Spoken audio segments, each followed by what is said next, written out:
Music is Life podcast has our own merch now over on tpublic.com. Click the link below in the video description. Looking for some new threads? We got t-shirts, long sleeves, hoodies, crew neck sweatshirts, tank tops, baseball tees, and also clothes for kids and onesies for your little infant metalheads. Don't want clothes but love the Java? We got you covered with coffee mugs and travel mugs. Need protection for your electronics? We've also got phone and laptop cases. We've got everything you're looking for at the tpublic.com Music is Life podcast store. Use my link below for fast service. Thanks for your support. TerraNut is proud to offer you a natural nut bar chock full of healthy fats, minerals, and protein that meet your demands. Go to their website, www.terranut.com. You can order from them directly and they will ship it to you. Use my coupon code LOUMAVS and you will get a 25% discount on your first order. TerraNut Superfood Snacks, www.terranut.com. Don't forget to use coupon code LOUMAVS at checkout.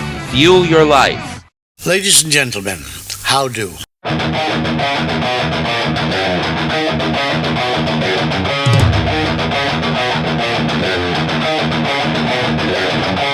are ready and waiting for you now. If it's a fight that you deceive, we've acquired our strength through pain. No more are we pathetic again.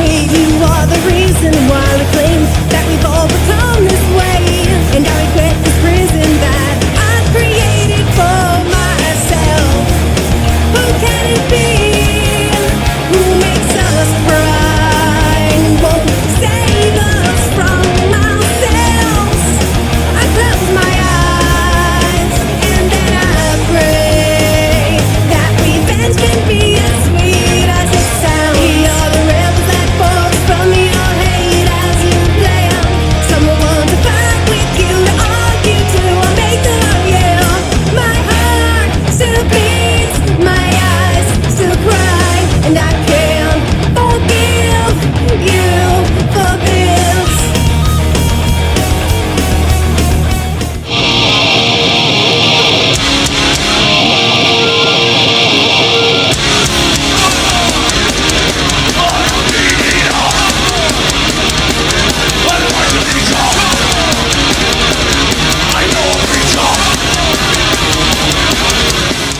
In August 2017, you joined forces with former Carnivore guitarist Mark Piovanetti and drummer Louis Beato, which, if anyone recalls from my episode with producer General George Fullen, I stated he was one of my three favorite drummers from hardcore. And the three of you formed Carnivore A.D. as a tribute to the music of Carnivore. Since then, Carnivore's music has been performed around the world, including at many European metal festivals, with the response being nothing but positive and has been praised as a great tribute to the memories of Peter Steele and Keith Alexander. Being no stranger to Carnivore's music, you obviously fit the position perfectly from your talent alone. To play with 2/3 of the lineup that recorded Retaliation and give fans an opportunity to see these songs perform live, was there ever any pressure that you might have felt going into this? And how does it feel to know that 5 years later, people still want more Carnivore A.D.? Well, it feels great to know that people still, are interested in the band. It's a wonderful thing after all this time. The music of Carnivore should always be heard, regardless of if I'm doing it or whatever. You should always walk into a festival or a club and be able to hear those songs, I believe. It should live on. It should go on longer than eternity. It should always be there. And we're here to make sure that that's going to be the case. As far as feeling any kind of pressure going into it, I got to say, not really. I was up for the task. I knew it was an borderline impossible task. I knew the songs. It's in my heart. I was there from the beginning. Let me at it. No problem whatsoever. I'm on a mission. It's just like the Blues Brothers. We're on a mission from God. Have you seen the light? Yes! Yes! Jesus H. Goddamn Christ! I have seen the light! It's all part of me, and I couldn't wait to get out there and do it. I knew there was definitely a risk, obviously, to be in Pete's role or whatever. But I was up for it. I didn't let that discourage me. I'm like, I know this music. I was there from day one. Let me at it. I'm up for the task. I have tremendous love for this music and for these guys. For Pete and for Keith and Mark and Louis. I'm ready to do it. I'll walk I'll walk through fire, you know. It's just whatever it takes. I worked really hard on it. I deciphered everything. I put it all back together again. So yeah, I was never there were no regrets and no turning back, and something I wanted to do. And you know, the greatest thing that I've accomplished yet, I think, you know, it's been a tremendous move.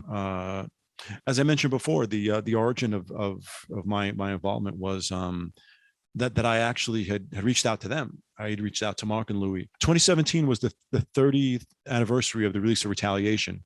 So I think he was inspired to get back to playing music, and he went out there and he was playing the material, you know, with different musicians. He was singing a lot of the times as well. And I was watching footage of this as it was happening, and I'm thinking to myself, I wish I could get in there. Long story short, a crazy mutual friend of ours actually suggested to me that I contact them and propose that idea. At first, I thought it was ludicrous, but then I thought about it, and I recorded a couple of videos here in this living room at like 3 o'clock in the morning, you know, playing excerpts from some of the songs, and I sent it to those guys, and Louis and Mark, and they had great, pretty good responses, especially Louis. He had some really, you know, wonderful things to say that really meant a lot. And I proposed the idea of us getting together and trying to do something. It wasn't able to happen right away, but then eventually it did. And that's kind of what led up to where we are now. And the audiences were very receptive, and it was quite a surreal experience. Initially, Louis' involvement was very limited, and there was really only one show that we had done. But that was a very surreal experience for me to be playing with the two members of Carnivore. You know, I look back and Louis there, and then Mark's to the side of me, and then I'm in the middle of this somehow. You know, so that was something else. That was an incredible thing. And then we kept it going. We had Joe Branciforte, an old friend of mine who I played with in Dark Side. He eventually, you know, got into the drummer role. Ultimately, Mark had to, you know, to end his relationship with the band for personal reasons. And I brought in my old friend Chuck Linehan from the old hardcore days. So even at that point, it was already now just like a tribute from, you know, from the musicians that were around back in the day, you know, that were all friends with the original members. Joe had to depart as well, you know, for personal reasons. And hence the arrival of Joe Cangelosi, who was a former member of Creator, and Whiplash, who was also, you know, back there during the day and has all sorts of great stories. The bands that he was in opened up for Carnivore, the same way that my band Sheer Terror had opened up for him. Joe has a great story of a band that he was in, opened up for Carnivore, and then there was blood all over his drum set from when Carnivore would throw the meat in the audience. So you know, we have so many great tales. So, again, it was the 80s, people. Let it go. yeah, exactly. Yeah, that was part of the stage show for Carnivore in the 80s. They would throw up blood and internal organs and from animals, I think, from animals. You can never get away with that now, obviously. No. But so yeah, so his drums got all filled with blood, and he's still, you know, glowing about it to this day, understandably so. And again, the great memories I've had being in Sheer Terror, you know, sharing the stage with Carnivore at CBGB's. So it all kind of came full circle. And Carnivore A.D. right now, you know, with Chuck from the Crumbsuckers, Joe Cangelosi, Whiplash, Creator, myself, Sheer Terror, it truly is, you know, the veterans from the scene, you know, paying homage to their comrades from the scene, the Carnivore. We were all there. We shared the stage. As I was telling you, we were thanked on the Retaliation album, all of our bands. Yeah, Sheer Terror, Whiplash, and Crumbsuckers. Yes, Yeah. And to me, that only adds more authenticity to what Carnivore A.D. is all about. Thank you. Yeah, we were there. You know, so this is very serious, and we love these guys, and they're our friends, and we miss them, and we're on a mission from God. You know, the music has to be heard, and we're going to make sure that it is heard. Well, hallelujah for that. Yeah, thank you. And it's great that people still care. Definitely. You know, we were supposed to have been back in Europe earlier this month, actually, but of course, it had to get canceled because of the virus situation. So, you know, so instead, I sat here in the living room for a week. But so yeah, so we look forward to getting back, and the world. We look forward for the world to get back as well. But yeah, it's great. I mean, we're gonna keep going. It's been a blast, you know, and it means the world to us. You know, I mean, I can't emphasize that enough. How personal this is, and the love in our hearts, for this music in that point in time, as we discussed earlier. I can't emphasize that enough. I mean, everything we do and every show that we do is always going to have dedicated with love and honor to the memories of our old friends, Peter Steele and Keith Alexander. That's, in some ways, that's the most important thing that we could say or even do. And that's really where it's at. One thing I have to say, though, it is not an easy role to take on because Pete Steele himself was a one-of-a-kind original. Of course. And, to be able to match him vocally as well as bass playing technique, there's not that many people that could fill that role. And the fact that you're doing it as a fan, I didn't want a duplicate. And I'm proud to say that in my eyes and in my heart, you're not a duplicate. Well, thank you. You're still being you and just paying beautiful tributes to someone who, for me, was one of the most influential musicians in my life. So, as a fan, if you haven't heard it yet, I say thank you. So, you're very welcome. And thank you for what you're saying. And thank everyone, for supporting what we're doing. Yeah, I mean, Pete is the most irreplaceable, iconic frontman in this entire genre, period. There's no ifs, ands, or buts about that, and it's not a matter of anybody's trying to replace him or anything like that. Quite the contrary.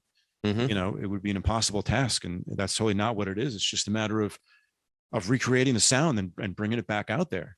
That's what this is here. Definitely. And one thing I want to mention, though, your basses are incredible works of art. They're not basses that you could find at any major chain store or at a mom and pop store like All Music Incorporated, located on South Oyster Bay Road in Plainview, New York. And make sure you say hello to Guy Brogna of Scatterbrain and also Johnny Ash, the guitar tech, and Adam when you stop by. Those are my boys. I love All Music. I support them every chance I get. Cool. How do you personally go about picking an instrument that you want to purchase or play? Is there like a certain wood or weight or dimension or neck through or bolt on? I know that your basses are neck through, so is there like a particular bass model or bass company that you prefer? I love talking gear with people, so I just want to know. Oh yeah, no, right on. I love talking gear as well. I've always been a very, very, very big fan of BC Rich, as everybody knows and can see. The BC Rich Warlock that I have is actually from the late 1980s that I had purchased back then. You can't find that in a store these days. Wait a minute. That Warlock is from the 80s? Yeah. It's in pristine condition. Yeah. I keep good care of it. I take care of it. There are a few little bumps and scratches here and there, but you got to take care of your gear. Definitely. And also, it's a very durable instrument. I mean, it could definitely withstand a lot. Not that I would want to put it through that, but nowadays you couldn't find that in a store. You'd have to order that directly from the factory or something or other. But believe it or not, in 1988, I was able to walk into a store and buy that. Shockingly, give you an idea of how things have changed. So definitely neck through. That's definitely a prerequisite. I think it makes a difference in the sound. I've done modifications, changed the pickups, and the bridge was changed also as well. But it works great for something that old. It's just it's phenomenal. Active pickups on the BC Rich, so I got to change the battery, which is a pain in the ass, but it's worth it. That's the bass I use for Carnivore A.D. It gets the sound. It's very appropriate for that kind of music. It's been with me all these years. It's an extension of me, no question about it. I'd love to get some more BC Riches at some point as well. So I can't say enough positive things about their equipment. And then another favorite of mine is Rickenbacker, which a lot of people love as well. Of course, made famous by Lemmy and Paul McCartney before him. And I think Paul McCartney was the first guy to actually play them. I think so. I gotta throw Geddy Lee and Chris Squire in there. Yeah, that was my next mention. Guys. Of course. Yeah, of course. So there's a lot of tradition and history behind that as well. That's a recent bass that I got. Oh, wow. I can't wait to see you play a Rick. That's cool. Oh, yeah. There's footage of it online for the Motorplasma side project stuff. Oh, then that makes sense. Definitely. Yeah. It was appropriate for that, obviously. That's a big part of trying to get Lemmy's sound. I mean, Lemmy's another guy that's irreplaceable and unmatchable, and this is that like Pete is. Agreed. But having the Rickenbacker helps in regard to that sound. That's a neck through bass as well. I changed the pickups, modified and put some hotter pickups in it. It's a wonderful sound, different sound than the BC Rich, obviously. So between those two musical instruments, I'm definitely a very happy person. Let's put it that way. What Yeah. amps do you use for gear? That tends to vary. Usually with the festivals, all the gear is provided. So I usually choose a classic Ampeg setup for obvious reasons. My personal rig that I have is a Marshall bass rig, believe it or not. Another thing from the 80s there. That gets a great sound as well. I don't think they make those anymore. That's like a real vintage piece of gear right now. I never see Marshall bass amps anywhere I go. I mean, I've seen Ampeg, VHTs. I saw the strangest thing in a music store recently. I saw an SWR Working Man 160 solid state head. So, Okay. that was pretty cool. I owned one of those at one point when I was in a Rush tribute band because it was Cool. the right amount of trouble for what I needed. So Right. Absolutely. Yeah. These little things, they make a difference, these particulars and these details, no question. But the Marshall bass rig, that's definitely an 80s thing. I remember Martin Ain from Celtic Frost played through a Marshall rig back in the 80s. Memory serves me right. I always loved the sound that he got as well. He's no longer with us either, unfortunately. No, But, rest in peace, Martin. Yeah. Morbid Tales. I could still listen to that today and it still sounds fresh to me. Yeah. So Me too. And I listen to it still on a regular basis. Nothing has changed. So yeah. Celtic Frost is definitely a game changer up there with Carnivore and Motorhead. In my humble opinion. Yeah, no question about that. Yeah, the gear stuff is a lot of fun. Miscellaneous pedals that I use as well. I'm actually going through I'm looking out in the way. I'm looking at the pedal as I talk about it. that's okay. I have so many pedals that I have to change them around specifically for like when I'm recording or for when I'm performing, because when I'm recording, it's just a simple matter of hooking the pedal board to the interface. So all I really need is like my tuner pedal, just so I make sure that if I have to do another take, everything is set. I got my overdrive, I have wah, and I found this one crazy pedal that I saw a gear video for on YouTube. It was the Moore pitch box, and it gives you like a nice dry wet tone without needing to buy Eventide harmonizer rig, one dry, one wet, to have that cross tone. Is just one pedal doing it. And I saw it at Walmart. I was like, I can't believe I'm going to buy something from Walmart right now. I was going to say Walmart. Wow. Okay. Yeah. It was worth it. It gives you like that nice chorusy dry wet tone. Okay, and wow. It sounds cool for the Carnivore setup and otherwise. Pretty much all the stuff that Pete used in Carnivore, which are Boss pedals. Oh, top of the line. Chorus, chorus, distortion, and a tuner. And that's exactly what he used, and then that's what I'm using. And that definitely does a trick. That definitely adds a sound. In Typo Negative, he had other things attached to that, but that's the basic premise of it. And I also have like something I got recently, a drop tune pedal, which is interesting. Oh, who makes that brand? Digitech actually makes it. It is Digitech. Okay. Yeah, and then that's probably the best one. I mean, it can't take you down, like 5 or 6 steps, clearly, but for like, 2 or 3 steps, it works. So it comes in handy, especially with the Motorplasma side project, because Motorhead is in E flat and the Plasmatics were in standard. So instead of me switching basses, I got this pedal and I can kick it on and off. Right. It actually works out well. And even for this Typo Negative thing that we're doing, Typo Negative is in a lower key than Carnivore was. Right, because I think the first Carnivore album, it was tuned to C sharp standard, and from Retaliation onward, it's tuned to B standard. Yeah, exactly. So what I do is I start off in C sharp in the Warlock, which is what it's tuned and set up to, and then I'll kick on the pedal to get down to B. So I avoid having to, reset up the bass or get a second bass and all that other kind of crap. So it comes in pretty handy, and it's an authentic. It sounds pretty authentic. It doesn't sound fake or anything like that. So that's pretty much where I'm at with pedals right now, and they're right next to me here. Just why I keep looking at them. So I think I found my next pedal that I'm going to get. So thank you, Baron, for the recommendation. Yeah, you're very welcome. Yeah, I definitely recommend it. This is definitely the best one that's out there. There were others, but they're not as good as this one. So it definitely saves a lot of hassle and carrying around a lot of gear. Yeah, definitely. Setups and all that. So with the lineup now consisting of Joe and Chuck, you have an East Coast performance set up this April in Parsippany, New Jersey at Dark Side of the Con, where you'll be performing a special Typo Negative set. And I'm also happy to say that one of my favorite bands of the last 20 years, the Birthday Massacre, will also be performing at the same show. Right. Yeah, they're one of the headliners. What was it that brought Carnivore A.D. to Dark Side of the Con, and what future plans do you have with Carnivore A.D.? Well, I mean, since day one with Carnivore A.D., we were always asked about, performing, adding some Typo Negative material into it or whatever. We always resisted. We started doing an excerpt of the song Zero Tolerance as an intro, I had stuck that into the Carnivore A.D set, but still a lot of I requests. thought I recognized it. Yeah. That's like one of the great riffs. Actually, as you may know, that most of the stuff on Soul Deep and Hard was supposed to have been a third Carnivore album. That's why you're hearing a lot of the influence, because that was brought in for Carnivore, and then obviously, the band changed. Yeah, there's still a lot of Carnivore in that record in general. But what brought about that was it was actually the suggestion of the promoter that we do a Type O Negative set. An old friend of mine from the goth scene, Jet Barrelson, famous for the Vampire Freaks website and some other things like that. He suggested it. And this time we said yes, where in the past we always kind of shied away from it.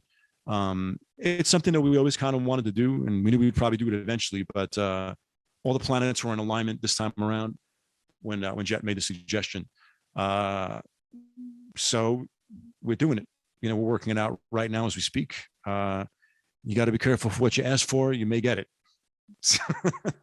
Well, it's a perfect melding of the right convention with the right band. Yeah, absolutely. It all seemed like it was right. All the planets were in alignment. This is a goth industrial festival. There's really nothing metal in there at all. We're the closest thing here to that.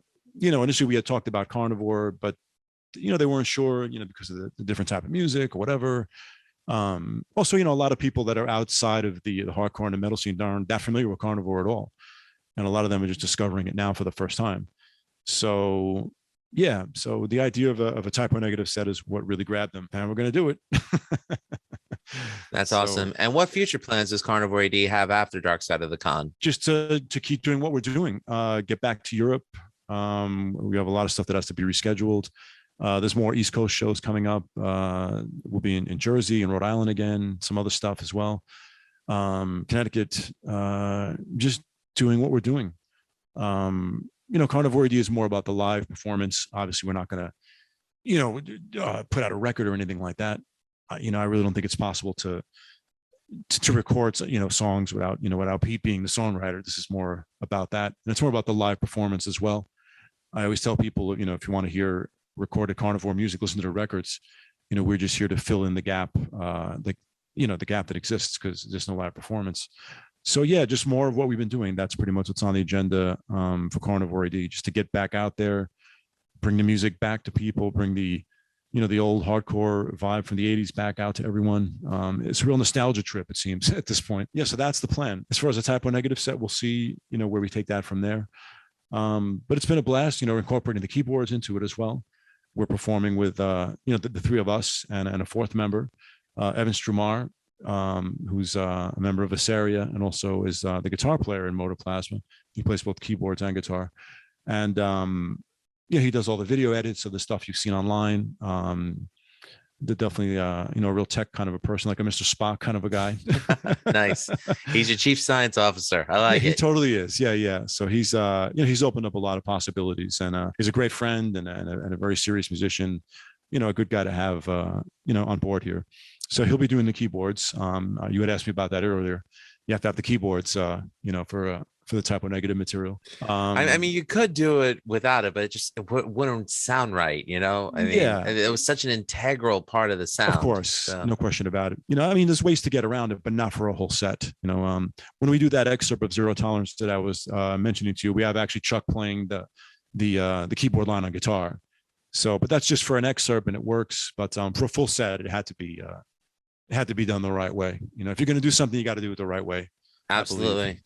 So one thing Pete said in an interview that I always appreciate, he said whatever they do on record, he said he wanted to replicate live, because he feels like anytime you saw a band who couldn't replicate live what they did on record, he said he as a fan was disappointed. Yeah, it's almost false advertising in some ways. Pretty much. Yeah, and we all know how I feel about false advertising. Yeah, right on. You and me both. Sometimes it's not possible to completely replicate everything, but you want to get close, or at least the instrumentation of it. Obviously there are a lot of things you could do in a studio that you can't pull off on stage, but you want to get as close as possible, and you want people to recognize, what you're playing.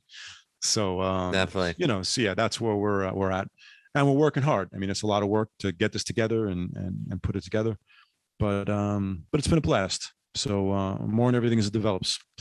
Sweet. You do still keep in touch with Mark and Louie, and you did receive their blessing to continue. Yeah, so absolutely. that's a beautiful thing. Yeah, it certainly is. I had some email correspondence with Louis recently. Our new drummer Joe Cangalosi had a nice chat with him about the crazy off time ending in Inner Conflict. If you remember that part at the end, it's like an odd meter timing. So he consulted Louis about that, and Louis explained, the mathematics behind that. It technically was a mathematical equation where it's all off, but in the end it all equals, the right number. So that's how Pete had approached the composition of that part. Are we talking about the breakdown part? Yeah, the slow part. Large 2-inch maggots decorate my vomit. That bit. Yes. It's almost like it's a 3/5 time or something like that. Right. I was counting it in my head when I heard it. I was like, wow, this is almost like progressive metal with pretty much the sound of a Lucio Fulci scene going on. Yeah. It's a very bizarre part, very complicated, very uncomfortable to play, I must say. I'm sure it is. But it's and incredibly hard to digest. Yeah, the maggots especially. But apparently that's what Peter thought about, that it was an off mathematical equation, but in the end it always comes back to where it's supposed to be. So that's very interesting.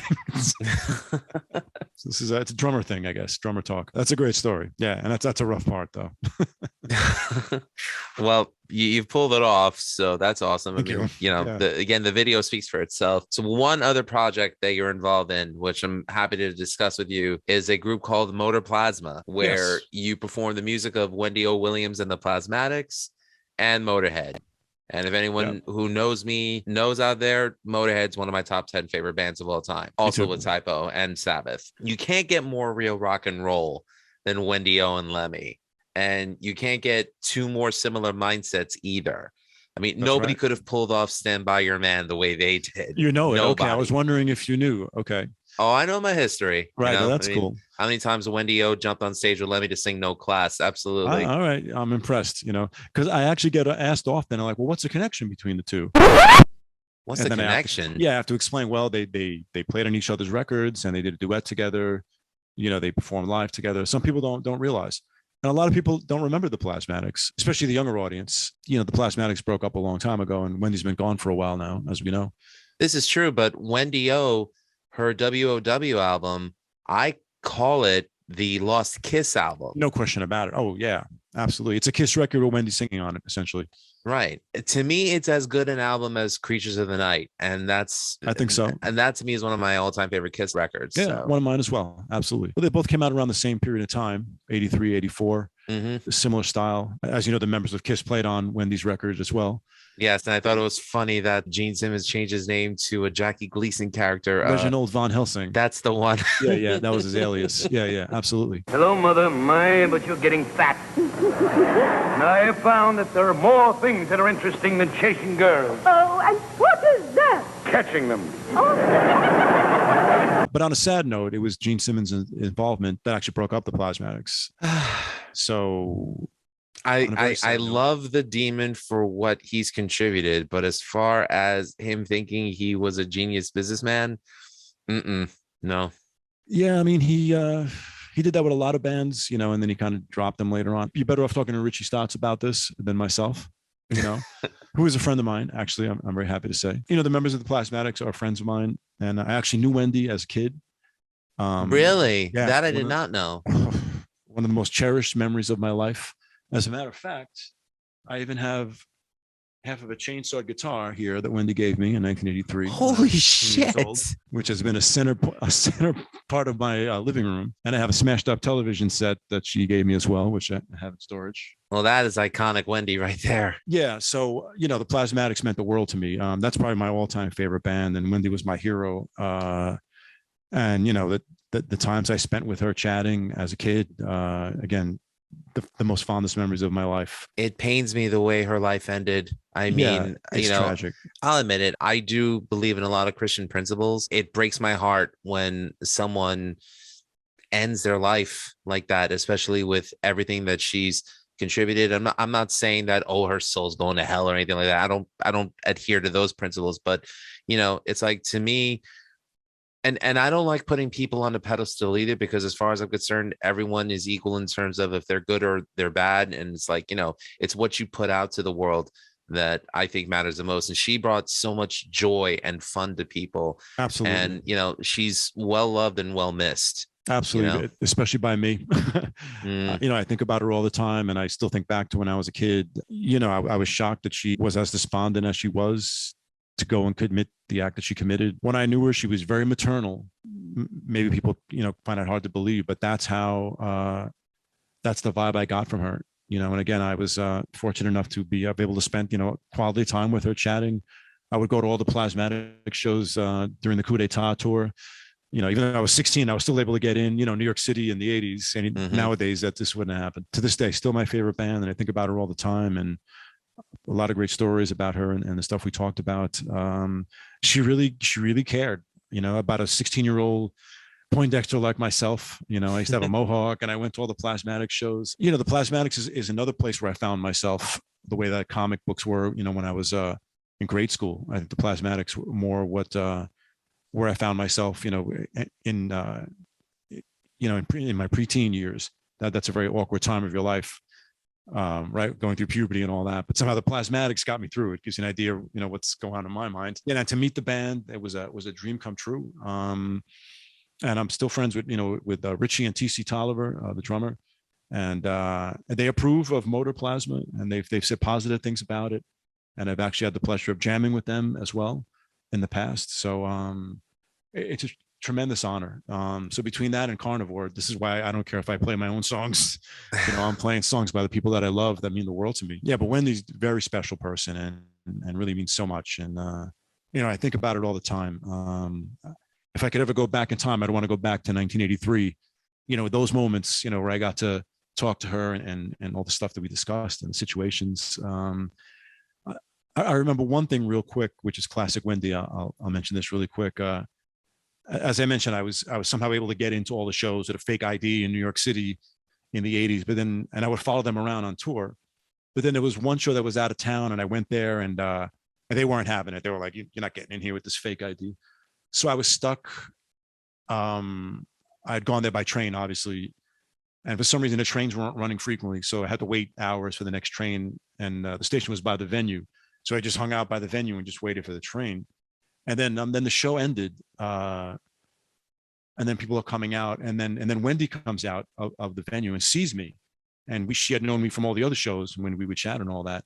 And she comes over, with that accent of hers, like, "What happened? What are you doing out here?" And I explained, "Oh, I couldn't get in." She's like, "You should have sent word to me. I would have came out." And I was like, "Are you really?" And then she looked at me and she goes, "Because no one gets pushed around at a Plasmatic show." I mean, badass. To this day, I'm just blown away by it. And that really happened. This isn't a dream or a fantasy. I know I'm sounding like a teeny bopper here, but no, nothing wrong with that. I mean, if anything, it's akin to what you said about her maternal instinct. One thing that I always appreciated about her was the fact that she genuinely cared for people. I remember seeing this when she was on a talk show, and I think it was Mrs. Fields that she was on the show with. Yeah, I've seen that. Who was pushing processed foods. Wendy was, I think, a raw or natural food advocate. Vegetarian, yeah. She was, right, she was a vegetarian, but she also didn't believe in consuming processed foods because of what it did to your bodies. And I remember she stuck up for kids by saying, why would you want to feed your kids this if it's not going to help them? Right. Absolutely. To me, it's like, what? That's something that someone who genuinely cares would want to do. And, she wasn't pushing a political agenda. She was pushing a health agenda. Right. And, of course. Yeah. And I think that's, I enjoy a cookie every now and then, but, my whole life isn't based on eating cookies. Cookie! Stop that! Silly.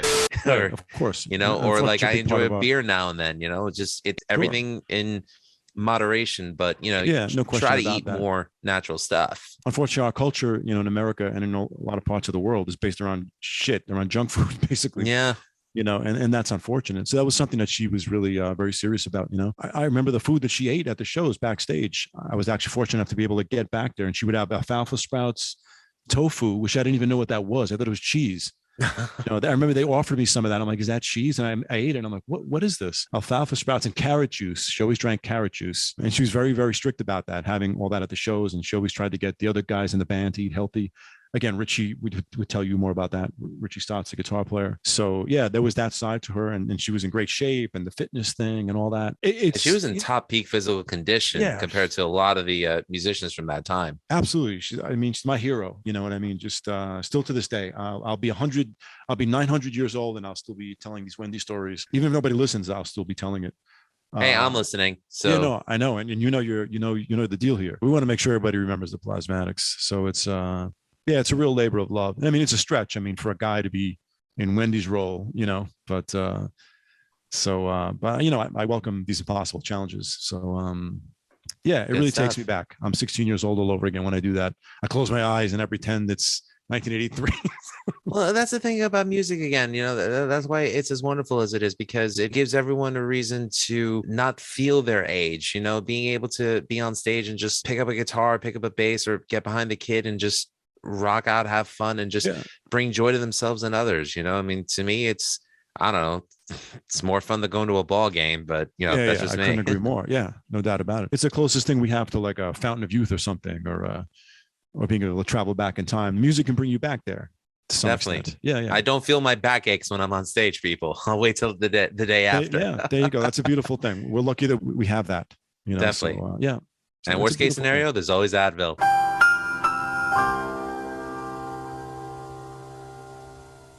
That's right. So between Advil and the music, we're fine. Who's better than us? Yeah. I'm happy to say that on March 13th, you will be in Bethpage, New York, showing a screening of the original Nosferatu starring Max Schreck at Mr. Beery's, located at 4019 Hempstead Turnpike. It'll start at 6:30, and it's in celebration of 100 years of the film's release. Aside from the historical significance of the film being an original adaptation of Dracula, the fact that we are here today celebrating the 100th anniversary of any film is pretty exciting. I actually owned a copy of this film where the soundtrack was replaced with Typo Negative. Yeah. Since the movie itself is in the public domain. Mm-hmm. The film has been influential in the genres of horror, science fiction, and fantasy. For you, what personal significance does Nosferatu have? And what was the brainchild for you to host this? But most important, how in the heck did you get Mr. Beery's to do this? All good questions. Just another one of my cockamamie ideas. Comic books, Plasmatics covers. This is the next one. I always wanted to be like a horror film host, along the lines of what Elvira does or Vampira. You're like our very own Svengoolie. It's pretty cool. Or something like that, or Zachary the Cool Ghoul or something like that. I mean, not approaching it from like a slapstick comedy kind of thing, because that's what they all. Not. Yeah, they were all more comedians. Just me being myself. There's a lot of comedy in me being myself also. Yeah, just in a crazy idea that I got not that long ago. I thought about where I could possibly do it, and I contacted some promoters that I knew. And I remember that Mr. Beery's had some projection equipment, because we've done some of the Motorplasma shows there. It's, a local thing. So I contacted Steve. I don't know if you know Steve Beery, the owner there. Never met him, but I performed at Mr. Beery's a couple of times, and they always took care of my band. Yeah, right on. There's, they view themselves as like Long Island's answer to CBGBs. So it's like, all right, I contacted him, the owner, and I told him the crazy idea, and he totally went for it. So the event will be indoors, not outdoors, like a drive-in type thing. It'll be indoors. We did like a video check last week, actually. It'll all be set up where the stage is. There'll be chairs and everything. And we'll be screening the film. It's a high definition remastered copy of the film that I'll be screening. I'll be hosting it and providing narration at the beginning and at the end. And there'll be like a question and answer segment. And we'll talk more about it. And like you said, I mean, it's a landmark that's anything within our popular culture. It's the 100-year mark. Yeah, I mean, any film in our lifetime to hit that's pretty crazy. Absolutely. Yeah. So I thought this calls for a celebration. Nosferatu means the world to me as well. We all remember how we felt when we first saw that film, the horror and the uneasiness, right? Definitely. It wasn't bloody, but it was scary. And, you're a kid seeing that, it was great. Yeah. Even by today's standards, there's just something so disturbing about it. But I also found enchantment out of it as well, and a love for the character. Yeah. German expressionism at its best. And that paved the way for everything Universal did, I think, afterwards. That was I would agree with that. Yeah. Yeah. That was the first real full-length vampire film. There were some other attempts in shorter films in the silent era. And they shot all that stuff on location, as you saw. It's incredible. And Max Schreck as the character. I mean, even separate from the makeup, the whole delivery and the walk and everything. It's just, it's a mind blower. Even by today's standards, it's still, it'll still scare the shit out of you. There's no question about that. Yeah. So another crazy idea of mine that actually worked. Hopefully will work. But I'm really excited. And again, it's something I always wanted to do.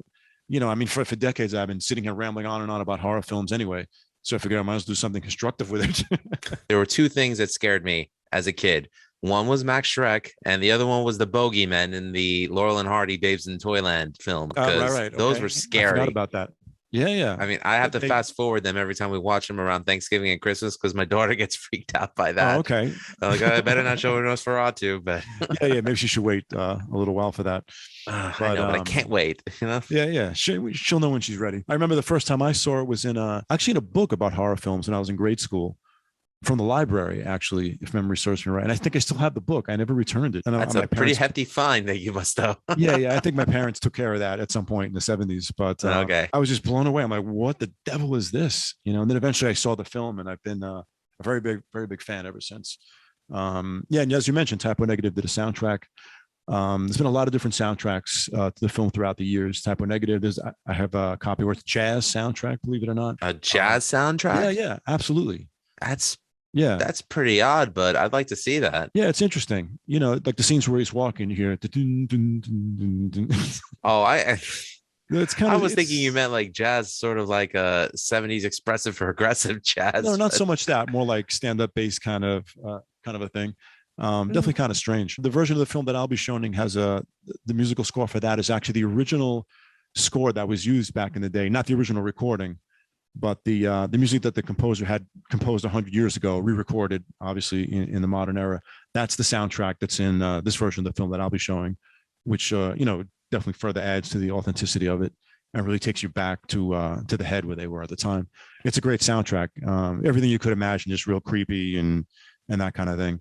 And the original soundtrack, I forget the composer's name, German composer, obviously, but so I'm psyched that I was able to obtain again a copy that was high definition, remastered, and with the original score. So it should be a blast. It should be a lot of fun. It's definitely something to get your teeth into. And what I think is so significant about what you're doing is because I hate the way vampires have kind of been depicted in film in the last 30 years. Twilight and all that. You know, I know that a lot of people out there are Buffy the Vampire Slayer fans. I have to admit, and you know what? I'll say it flat out. Wait for it! I fucking hate Joss Whedon. Fuck you, Malaka! I think he's an overrated hack.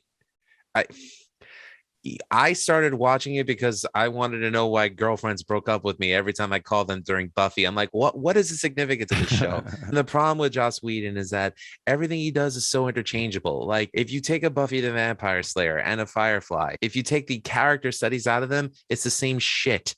So to me, it's like he ruined vampires for me. They became and let's not even talk about Twilight. Yeah, no. I digress. But yeah, absolutely. You know what I love about what you're doing with Nosferatu is the fact that you're bringing it back so we could reminisce on how these were creatures that we're supposed to be afraid of and be mystified by. Yeah, you know, absolutely. And that I think is something that's lacking. I mean, it got to a point where for me, I was only all about Italian horror films. So, like, you know, I have a huge collection of Argento and Fulci and Bava in my collection, but I'll always have love for not just Nosferatu, but also Bela Lugosi's Dracula. You know, I mean, come on. Of course. Yeah, I mean, I'm taking it back to square one here. It was much better. Yeah, of course. You're very welcome. My pleasure. That's my life's work here. That's my goal. Yeah, they don't make them like they used to. That's the real deal. You know. Yeah, absolutely. It's an honor. I'm a humble servant. I'm a messenger here. I definitely want to come support it because, like I said, Mr. Beery's is not far from where I live, and if I don't come, I'm a jackass. So we'll come get you. Okay, do that. But yeah, it should be a blast. Yeah, I mean, Nosferatu should be on the big screen. Another hero of mine. That's something I'm hoping to be doing on a regular basis, just to keep bringing these old films out there. Obviously, it has to be public domain, but that's fine. There's a lot of great public domain films that deserve to be seen. Night of the Living Dead is one of them. I was just going to say that. Yeah, even though it's not an old film. The story was that became public domain because they fuck something up with the copyright or something. Yeah, what happened was because the film was Night of Anubis and they had the copyright on that, and the distributor said, "Why don't you change it to Night of the Living Dead?"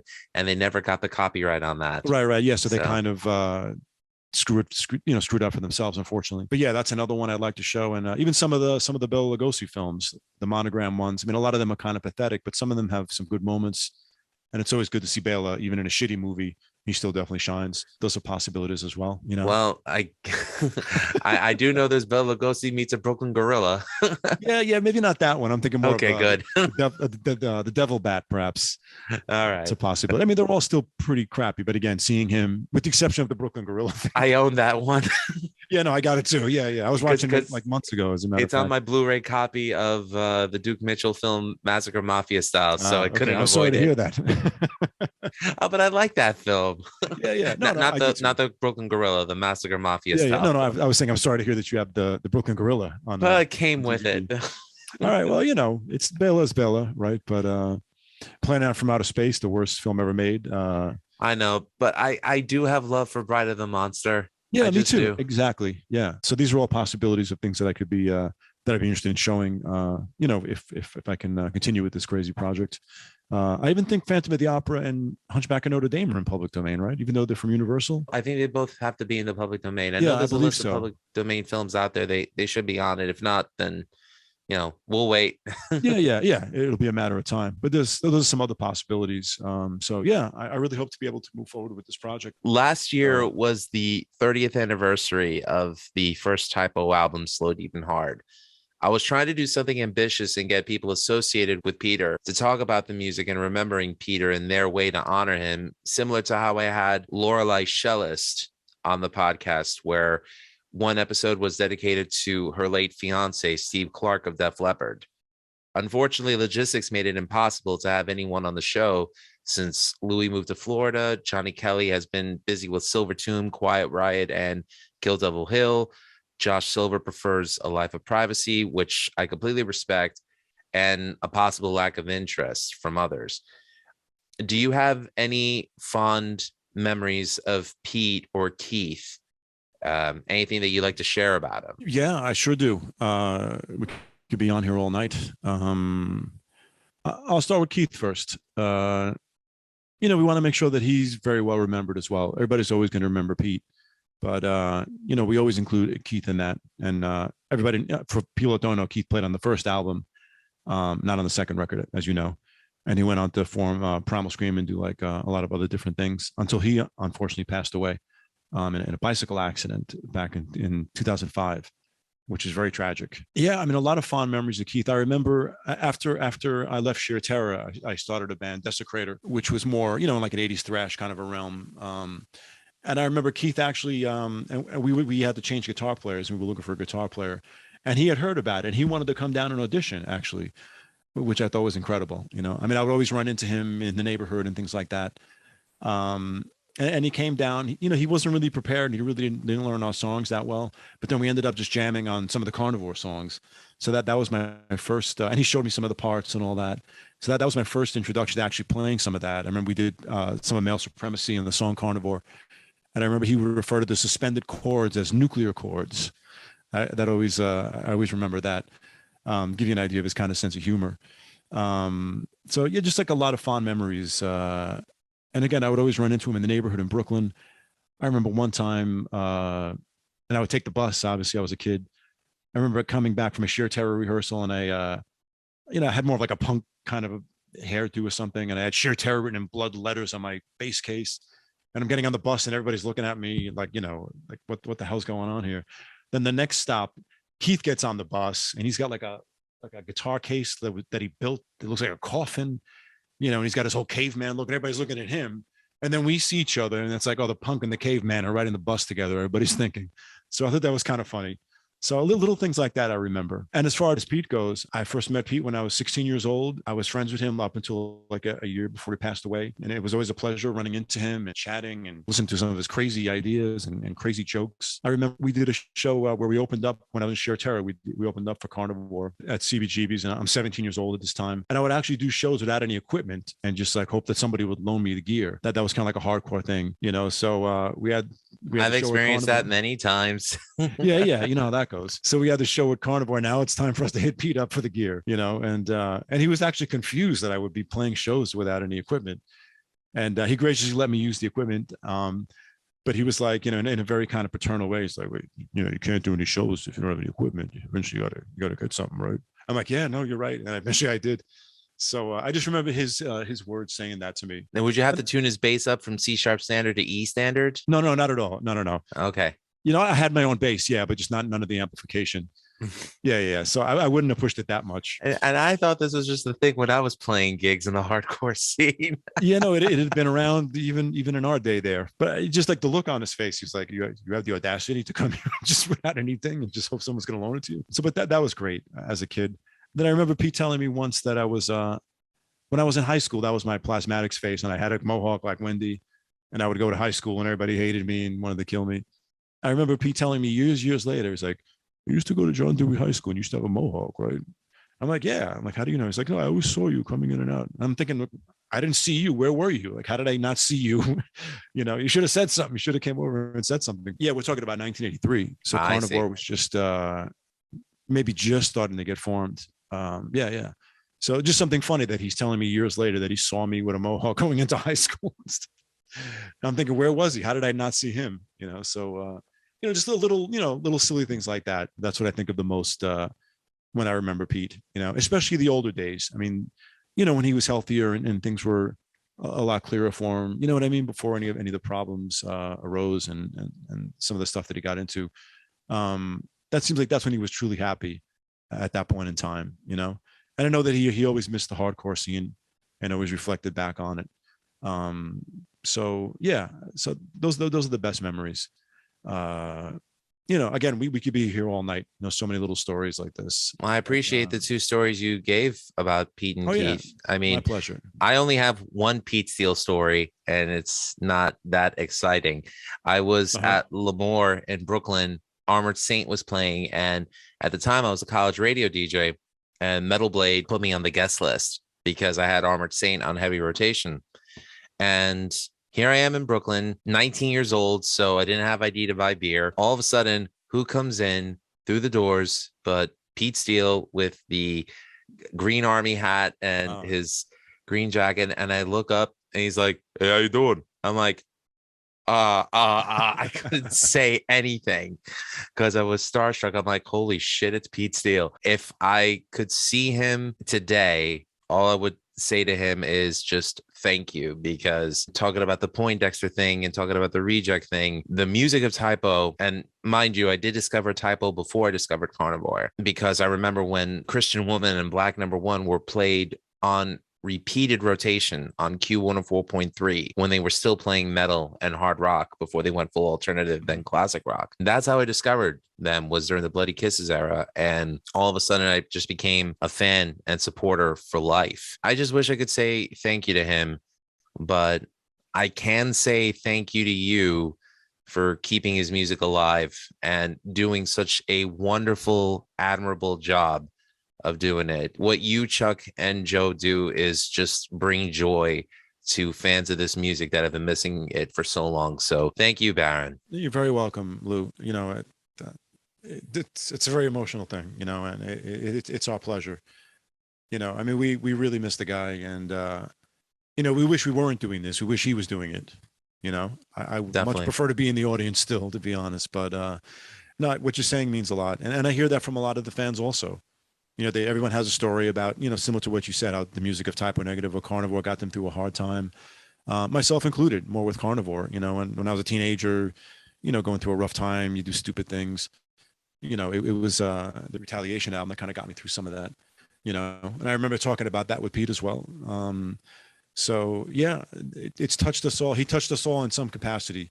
with the music, be a carnivore or type O negative, the 80s or the 90s or the 2000s. And that's why we're doing what we're doing. You know, it's such a personal thing, right? I mean, that's why we got to do this, you know. Definitely. There is one funny story that I will end though. My wife and I, we were cleaning the house. I played the first Carnivore album on my iPhone as I'm cleaning I it. think I know what you're going to say. Which song do you think it was where my wife reacted to it? Go The ahead. song Carnivore. No, It wasn't that. It was God Male is Dead? Supremacy. Oh, of course. Yeah. And then I said, okay, I'll change the music. And then I put on Slow, Deep, and Hard. And then she hears, That's even I'll worse. kill you Yeah. tonight. And she pops her head through the door. She's like, you don't have any plans, do you? I said, no. That's a beautiful thing. The music's got to get a reaction out of you. I'm like, you know what? So- How many years later, and it still gets a reaction of people who hear it for the first time. So yeah. it worked. That's a beautiful thing. And that's a great song. And I love singing that, you know, but again, if you get into what that's about, it's about that his girlfriend cheated on him and left him and bewildered him, you know, so that's what it's about. It's almost like you did me wrong, you know, and that's his Exactly. response to it. Yeah. So And you for gotta the look record, into he it. never killed anyone. So No, not, at least not that we know of, but well, no. yeah, but I'll take that. And the male supremacy thing. Yeah. I mean, when you get to that beautiful after the war, you get into all of that, the most beautiful romantic thing that he's singing to the woman, you know, so. And then it ends on a total upswing. Yeah, totally. I mean, that's what he was all about. Like he'll freak you out for a while, but then here's the punchline.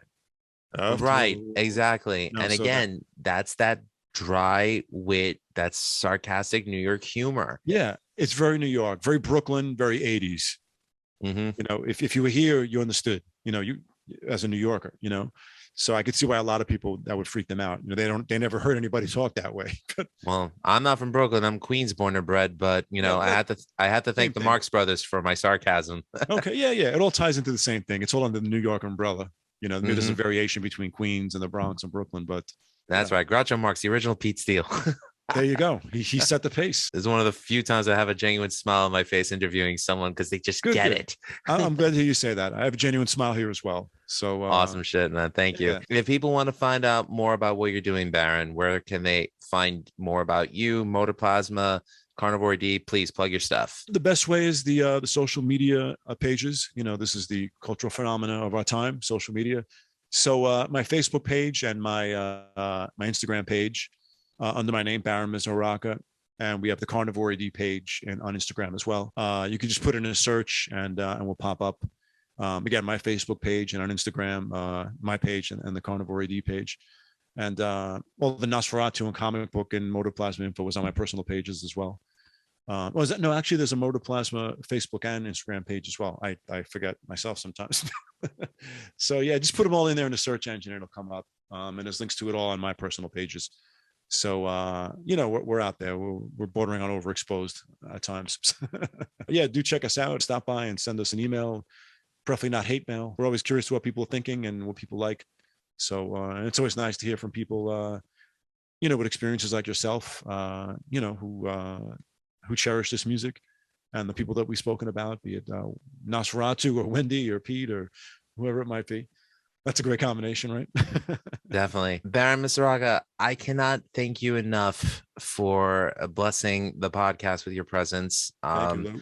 Again, like, you know, since I found out that you were doing the music of Carnivore and Carnivore A.D, and just seeing the nostalgia, the authenticity, and the fan service that you're giving to fans of this music, since seeing it, it's brought a lot of joy to so many people, especially me. And Thanks. I really wish you the best with everything that you're doing. And please continue doing it because it's great stuff. Yeah, and thank you. you know, I just wish you all the best. Thank you. And real quick, you mentioned you know, the whole connection with the fans and the fan service. We are the fans also. We are them. We're all one here. You know, we're the fans. We were the people that were in the audience. You know, so we're all. I almost feel like when we do this, it's like a bunch of old friends that have gathered together to reminisce. Really, you know. So we're all pretty much in the same perspective here. There's no question about that. So I guess that's coming across and that's showing, which is a great thing, and that's what we always wanted. So thank you for pointing that out. Not a problem at all. You're To welcome. find out more about the Music is Live podcast, check us out over at musicisLivepodcast.com. Also, don't forget to check us out over at RadSideReview.com, which is the parent network. Baron, thanks again for being on the show. You're very welcome. My pleasure. And remember, all art is valid. Have a good night, everyone. Good night, everyone. Thank you. And everything that we do and have done and will do will always, always be dedicated with all our love and with honor to the memories of Peter Steele, and Keith Alexander. Let me hear it again for those guys, for Pete and for Keith. Come on.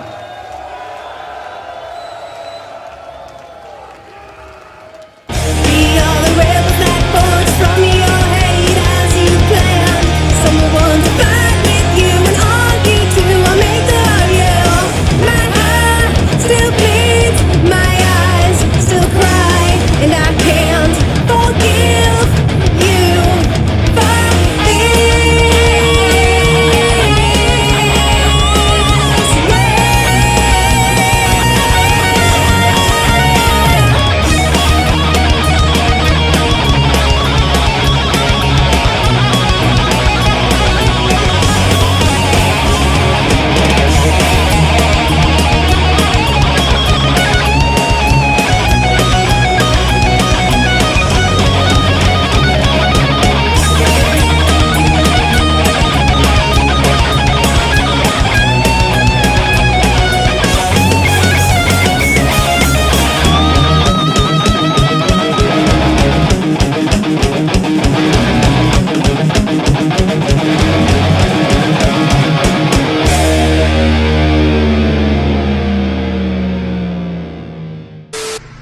Treat each other the way you'd like to be treated.